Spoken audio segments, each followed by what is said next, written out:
Hi friends, இன்றைக்கி நாங்கள் ஊட்டிக்கு கோத்தகிரி வழியாக ரீச் ஆனோம். கோத்தகிரிக்கு மேலே இருக்க கட்டப்பட்டு வியூ பாயிண்டில் காரை ஸ்டாப் பண்ணிவிட்டு இந்த அழகான வியூவை பார்க்க இறங்கிட்டோம். இங்கே அடித்த குளிர் காற்றுல இந்த வியூவை பார்க்க ரொம்பவே அழகாக இருந்தது.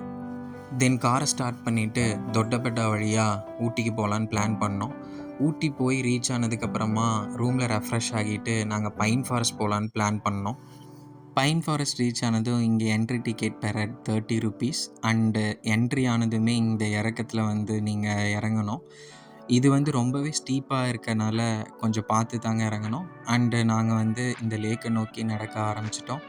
இந்த லேக் பார்க்குறக்கே ரொம்ப சூப்பராக இருந்தது. அண்ட் இங்கே ஹார்ஸ் ரைடிங்கும் இருந்துச்சுங்க. Horse riding per head ₹200.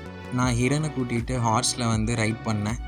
இங்கே ஸ்டீப்பாக இருக்கனால கொஞ்சம் டிஃபிகல்ட்டாக இருந்துச்சு. ஒரு வழியாக கம்ப்ளீட் பண்ணிட்டோம். தென் நாங்கள் அடுத்த ஸ்பாட் கர்நாடகா கார்டன் ரீச் ஆனோம். இங்கே என்ட்ரி டிக்கெட் பெர் ஹெட் ₹100. இந்த ஃபவுண்டெயினோட சன்செட் வியூவில் இந்த லேக்கை பார்க்க ரொம்ப அழகாக இருந்துச்சு. அப்புறம் ஹிரன் இங்கே இருக்க கலர்ட் ஃபிஷ்ஷஸ் கூடலாம் பேசிட்டு ரொம்பவே என்ஜாய் பண்ணார். தென் நாங்கள் எல்லோரும் ஃபேமிலியாக சேர்ந்து டீ குடிச்சிட்டு அப்படியே ரூமுக்கு விசிட் பண்ணிட்டோம். அடுத்த நாள் அவலாஞ்சி போகலான்னு. தென் அடுத்த நாள் மார்னிங்கே அவலாஞ்சி கிளம்பிட்டோம். அவலாஞ்சி போகிற வழியில் வியூஸ் எல்லாம் ரொம்பவே அழகாக இருந்தது. கார் ரைட் பண்ணுறக்கு ஆப்டான பிளேஸாக இருக்கும்.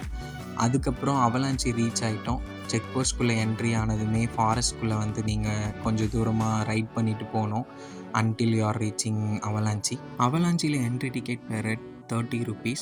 அவலாஞ்சிக்குள்ளே போனதுமே நீங்கள் இந்த பைன் ஃபாரஸ்ட்குள்ளே கொஞ்சம் தூரம் நடக்கிற மாதிரி இருக்கும்.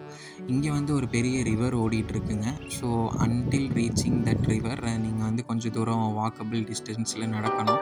நான் ஹிரனை கூட்டிகிட்டு நடந்து ஃபோட்டோஸ்லாம் எடுத்தேன். அதுக்கப்புறமா இந்த ரிவரை நாங்கள் ரீச் ஆகிட்டோம். இந்த ரிவரில் தண்ணி ரொம்பவே கிறிஸ்டல் கிளியராக க்ளீனாக இருந்தது.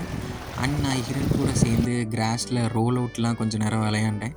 தென் பில்லூர் டேம் ரீச் ஆகிற வழியில் 40 ஹேர்பின் பென்ஸ்க்கு கீழே இந்த ஃபால்ஸ் மெஸ்மரைசிங்காக இருந்துச்சுங்க. அட்லாஸ்ட் நாங்கள் பில்லூர் டேம் ரீச் ஆகிட்டோம். அதுக்கப்புறம் பில்லூர் டேம்லேருந்து கீழே இறங்கி பவானி ரிவரில் நிறைய ஃபோட்டோஸ்லாம் எடுத்துகிட்டு எங்கள் ட்ரிப்பை கம்ப்ளீட் பண்ணிட்டோங்க.